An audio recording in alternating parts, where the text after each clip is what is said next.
Dalam kejohanan tersebut, pasukan lelaki SK Setiawangsa telah berjaya mendapat tempat ketiga. Berikan tepukan.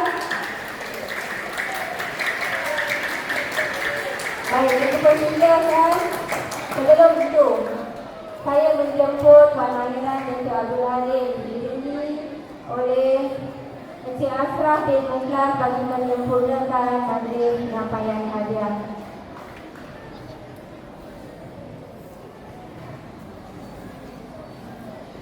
Baik, saya persilakan Luqman bin Muhammad Nazmi, Muhammad Arif bin Muhammad Adam, Ais Uzair bin Nur Azmani Ridwan, Muhammad Adil Adrian bin Muhammad Imran,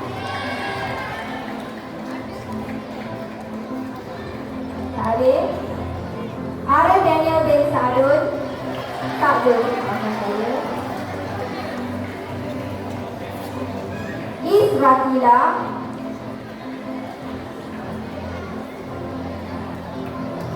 Muhammad Atif Suhaib bin Muhammad Azizul, Atif Hafi bin Amirul,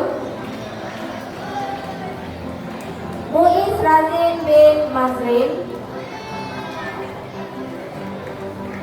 Adam Mikael, Eden Alfi bin Anas, Muhammad Haziq Ryan bin Muhammad Hazmi,